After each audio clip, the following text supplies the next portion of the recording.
नमस्कार, आप देख रहे हैं आनंदधारा न्यूज चैनल और मैं हूं विमल कुमार। आज के पॉडकास्ट की इस विशेष चर्चा में हमारे साथ हैं श्री बीसी बंसल जी, जो पूर्व एयरफोर्स से रिटायर हैं और जो है वर्तमान में आज सीनियर अधिवक्ता के रूप में गाजियाबाद सिविल कोर्ट में प्रैक्टिस कर रहे हैं। बीसी बंसल जी अखिल भारतीय पूर्व सैनिक सेवा परिषद गाजियाबाद के जिला अध्यक्ष हैं, साथ ही भारतीय पूर्व सैनिक संघ जिला अध्यक्ष हैं और ये दोनों संस्थाएं भारतीय रक्षा मंत्रालय से मान्यता प्राप्त हैं। इसके अलावा वकील साहब जो हैं और भी सामाजिक कार्यों में जो है एक्टिव हैं। तो आज की इस विशेष चर्चा में हम वकील साहब से उनके वो अनुभव जो उन्होंने एयरफोर्स के समय में लिए और आज जो वर्तमान में जो उन्हें अनुभव हो रहे हैं वकालत के पेशे में, तो उस पर एक हम विशेष चर्चा करने जा रहे हैं। श्री बंसल जी का आनंदधारा न्यूज चैनल पे स्वागत है। नमस्कार। नमस्कार विमल जी, मैं आपके आनंदधारा न्यूज चैनल और समस्त स्टाफ और जो व्यूअर्स हैं उनको नमस्कार करता हूं। और आपने मुझे ये अपॉर्चुनिटी दी है, यहाँ पहली बार मैं किसी कैमरे के सामने हूँ ऐसे पॉडकास्ट पे, तो इसके लिए भी मैं विशेष रूप से आपके समस्त स्टाफ और आपके न्यूज चैनल को धन्यवाद देता हूँ।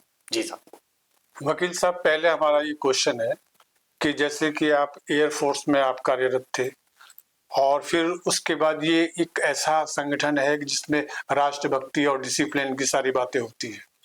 उसके बाद आप जो है एक अधिवक्ता जैसे पेशे में आए, तो वहां और यहाँ आप कितना अंतर आप महसूस करते हैं?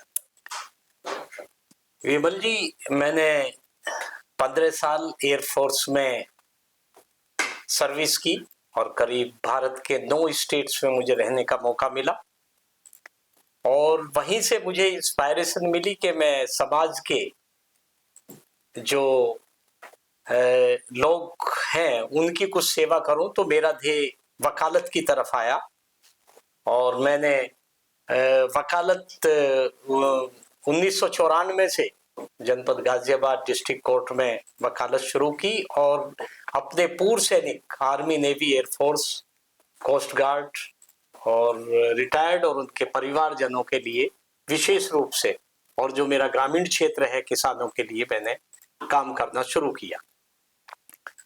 जो फर्क है डिफेंस सर्विसेज का, डिफेंस सर्विस एक अनुशासित और राष्ट्र भक्ति भरा पेशा है।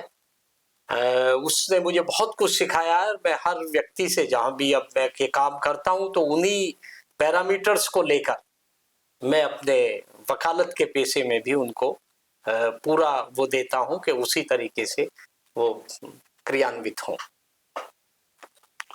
तो ये तो आपकी समाज सेवा हो गई इस पेशे में आने के बाद में, जब आपने रिटायरमेंट ले लिया जी। इसके अलावा जो सैनिक परिवार हैं, तो उनकी आप जो है संस्था के द्वारा, जिसके आप जिला अध्यक्ष भी हैं, तो किस प्रकार से आप उनकी सहायता करते हैं, क्या मदद करते हैं? जनपद गाजियाबाद में करीब 15 से 20 हजार एक्स सर्विसमैन निवास करते हैं और उनके परिवार हैं, प्लस जो सर्विस में हमारे सैनिक हैं उनके परिवारों की समस्याओं का भी जिला स्तर पे ही एक वो बना हुआ है कि केंद्रीय सैनिक बोर्ड, उसके बाद राज्य सैनिक बोर्ड और प्रत्येक जनपद में एक जिला सैनिक बोर्ड होता है जहां पे एक जिला सैनिक अधिकारी होता है और वो जिला अधिकारी के अंतर्गत कार्य करता है।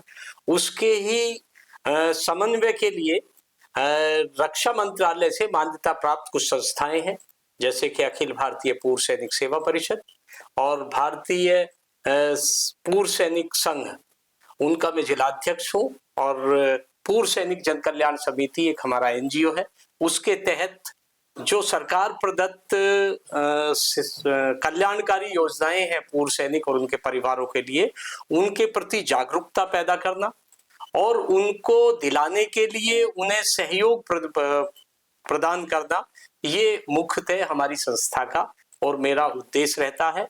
और इसमें लगातार पिछले 30-32 साल से मैं कार्य कर रहा हूँ। बहुत सारे लोगों के लिए कार्य किया है और आपको अवगत करा दूं कि पिछले ही हफ्ते जिला सैनिक बंधु समिति की मीटिंग में हमारी कुछ बहुत सारी कई साल से एक समस्याएं पूर्व सैनिकों की चल रही थी, उनका निवारण हमारे जिलाधिकारी महोदय की उपस्थिति और जिला अधिकारी कैप्टन आरपी सिंह जी के उपस्थिति में एक मीटिंग हुई जिला सैनिक बंधु की, और उसमें हमारी जो मेन प्रॉब्लम्स थी उनका समाधान जिलाधिकारी रविंद्र मांदड़ जी ने, और हमारे एडीएम सिटी मौजूद थे कश्यप साहब, उन्होंने कराया। उसमें मुख्य रूप से हमारे जिला सैनिक बोर्ड में ईवीएम भरी हुई है जिनको खाली कराने का भी आश्वासन दिया गया, और दिवंगत सैनिक के लिए एक रक्षा मंत्रालय से ही आदेश है कि उसको गार्ड ऑफ ऑनर और रीथ लेइंग होना चाहिए नेशनल फ्लैग के साथ, उसकी व्यवस्था के लिए डीएम साहब ने आदेश किए हैं। और जो हमारा सभागार है उसको हर समय पूर्व सैनिक और उनके परिवारों को खोलने के आदेश दिए गए हैं। जो मान्यता प्राप्त संस्थाएं हैं उनके पदाधिकारियों के साथ जिला सैनिक अधिकारी कुछ दिन से समन्वय नहीं कर रहे थे, वार्ता नहीं कर रहे थे, उसका भी एक समाधान हो गया है। और जो सैनिकों के लिए जो एक जन सुविधा केंद्र की व्यवस्था सैनिक बोर्ड में करने का, ये चीजें हमारे जिलाधिकारी और एडीएम सिटी और जिला सैनिक अधिकारी और मैं स्वयं as a president of district इस वार्ता में हमारा हो गया है। तो इसके लिए भी हम अपने प्रशासन को भी धन्यवाद देते हैं कि बहुत दिन से जो सैनिक परेशान थे उसके लिए समाधान हुआ है, और उम्मीद है कि आगे ऐसी परेशानी नहीं आएगी। अच्छा, ये सैनिक जो परिवार है तो इनके दो तरह से आपके संगठन को काम करना पड़ता होगा। एक तो पहला ये कि जो कार्यरत है सैनिक उनके लिए, और जो उनके परिवार हैं उनके लिए भी आपको जो है संस्था की तरफ से मदद करनी पड़ती होगी। तो आपको किस तरह से मदद करनी पड़ती है उनके परिवार को?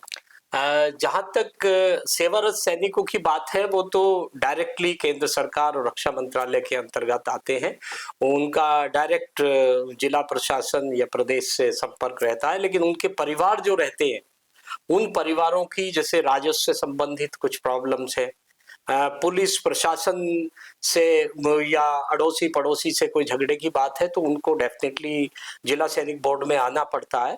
और जिला सैनिक बोर्ड में हम स्वयंसेवक होने के नाते जब वहां पे अगर वो संतुष्ट नहीं होते, हम लोग उनके जो है पुलिस हो या जिला प्रशासन हो या मिनिस्ट्री ऑफ डिफेंस हो, वहां पे कार्य करते हैं। और मेन जो सेवानिवृत्त जो रिटायर्ड एक्स-सर्विसमैन है या उनकी फैमिलीज हैं, उनकी प्रॉब्लम्स तो हम अपने शासन प्रशासन के समक्ष उठाते हैं। उनमें मेन चीजें ये हैं कि बहुत सारी लेडीज को पता ही नहीं होता कि भाई उनके जो आदमी की डेथ हो गई है उसका नाम अंग्रेजी में कुछ लिखा हुआ, हिंदी में कुछ लिखा हुआ, तो उसको बहुत सारी परेशानियों को झेलना पड़ता है, उसको ठीक कराना। उसकी लड़की की शादी में एक शादी का अनुदान होता है बच्चियों का, बच्चों के लिए वजीफा है जिसकी जागरूकता नहीं होती है, तो उसे हम प्रॉपरली उनके फॉर्म वार्म भरते हैं और उनको जागरूक करते हैं। प्लस हमारा हर साल विजय दिवस 16 दिसंबर को मोदी नगर में एक बहुत ही धूमधाम से हमारे सब जनप्रतिनिधि और प्रशासन भी साथ रहता है, विजय दिवस मनाते हैं। और 9 नवंबर को कैप्टन जीएस सूरी की श्रद्धांजलि सभा प्रतिवर्ष शास्त्री नगर में आयोजित होती है, उसके कारगिल दिवस है। और प्रत्येक महीने 3rd सैटरडे को हमारी संस्था की एक मासिक बैठक होती है जिसमें कोई भी एक्स सर्विसमैन आके अगर उसकी प्रॉब्लम है तो वो हमें बताए और हम शासन प्रशासन और जिला सैनिक अधिकारी से समन्वय बैठा के उसका हल कराते हैं, ऐसा। अच्छा, ये वकालत के क्षेत्र में आपके क्या अनुभव होते हैं? एयरफोर्स से क्योंकि मेरे घर में तो पहले कोई वकील नहीं रहा, तो एक इच्छा थी कि मैं जाके जो ग्रामीण लोग हैं या जो वंचित लोग हैं उनके लिए कुछ करूं, ऐसी कुछ इच्छा थी। तो मैं उसी इरादे से वकालत में आया और वकालत में मेरा अच्छा वो रहा और मैंने अपने बेटे को भी वकील ही बनाया है। लेकिन ये जरूर है कि जो उस समय सोच थी और उस समय का वातावरण था वो आज काफी थोड़ा सा अलग सा प्रतीत होता है, क्योंकि आज जो हम मदद भी करना चाहते हैं उस लेवल पे हम मदद नहीं कर पा रहे, क्योंकि वो हर प्रोफेशन में कहीं ना कहीं गिरावट आई है। तो ऐसा ही वकालत में भी और जो जुडिशियरी है उसमें भी उस तरह के लोग अब कम रहे हैं, ऐसा नहीं है, लेकिन कुछ स्तर में गिरावट आई है। तो वहां थोड़ा सा ये होता है कि शायद निर्णय वैसे तो सही था लेकिन वो भावावेश ले लिया, अगर और जगह होते तो शायद ज्यादा काम करते। लेकिन अब भी मैं प्रयासरत हूँ और हर कमजोर आदमी की, चाहे मेरा ग्रामीण क्षेत्र हो, उसमें विकास संघर्ष समिति के तहत हमारी सड़क अगर कहीं टूटती है तो हम आंदोलन करते हैं और उसको सही कराते हैं, प्रशासन हमारी बात सुनता है।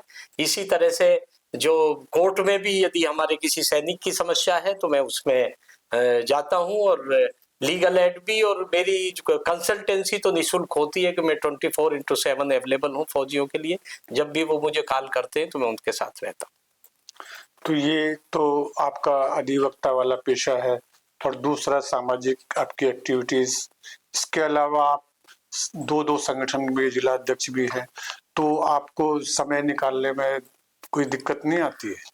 हाँ, ये थोड़ा सा, क्योंकि सामाजिक कार्य जब करते हैं तो उसमें व्यस्तता तो बढ़ती है, लेकिन एयरफोर्स ने मुझे बहुत कुछ सिखाया है कि कैसे एडजस्ट किया जाए, टाइम मैनेजमेंट वहां पे सिखा दिया जाता है। तो मैं अपने स्वास्थ्य के प्रति, अपने परिवार के प्रति और अपने काम के प्रति उसको एक संतुलन बना के रखता हूं, और उसमें ये तो है कि व्यस्तता तो बढ़ती है कि कहीं कोई आदमी कार्ड देता है तो ये सोचता है कि जरूर आना शादी में, लेकिन वहां नहीं जा पाता क्योंकि दूर होता है या ऐसा है। लेकिन जो भी मेरे बस की है वो, और हमारे महासचिव हैं शर्मा जी, उनके साथ मिलके हमारी पूरी टीम है, तो हम लोग एक टीम वर्क में भी काम करते हैं।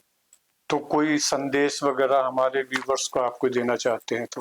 हाँ, मुझे बड़ा अच्छा लगा आपने ये अवसर दिया, तो मैं तो यही कहूंगा कि सबसे पहले तो हम एक अच्छे नागरिक बने, खास तौर से जो नौजवान हैं उनके लिए तो मेरा यही कहना है कि राष्ट्र प्रथम, देश के प्रति हमारा पूर्णतः समर्पण होना चाहिए। इसके विकास में अपने अपने क्षेत्र में जो भी जहां सहयोग कर सकता है उसे सहयोग करें, और सकारात्मक सोच रखें। जो द्वेष है और जो ये अंधी दौड़ जो धन के प्रति है, इसे जरूर थोड़ा सा मैं ये जरूर कहूंगा कि वो ज्यादा हो रही है। तो अपने समाज के प्रति, देश के प्रति और अपने स्वास्थ्य के प्रति ध्यान रखें और अच्छे नागरिक बने। मेरी तो यही आपके चैनल के द्वारा ये संदेश है कि एक हम विकसित भारत हो, और वो जब ही होगा जब हर व्यक्ति देश के प्रति समर्पित हो और इसके विकास में सहयोग करे। बहुत बहुत धन्यवाद आपका। आपका भी बहुत बहुत धन्यवाद, आपने चांस दिया, धन्यवाद सर। ये थे अधिवक्ता बीसी बंसल जी, जिन्होंने अपनी विशेष चर्चा में हमें मोटिवेट किया कि भाई इस उम्र में भी जो है इतनी संस्थाओं के प्रति समर्पित होकर कार्य करना, और साथ ही अधिवक्ता जैसे पेशे में अपने आप को जो है समर्पित होकर जो है कार्य करना है, ये हमारे लिए भी मोटिवेशन वाली बातें हैं। तो हमें भी जो है इनसे कुछ सीखना चाहिए, और बीसी बंसल जी का हम अपने चैनल पे बहुत बहुत उनका आभार व्यक्त करते हैं, उनका अभिनंदन करते हैं। और इसी के साथ आज का ये ब्रॉडकास्ट हम समाप्त करते हैं। और यदि ये वीडियो आपको पसंद आती है तो कृपया इस वीडियो को जो है शेयर करें, लाइक करें, और पहली बार अगर इस चैनल पे हैं तो कृपया इस चैनल को सब्सक्राइब करें। धन्यवाद। नमस्कार। नमस्कार।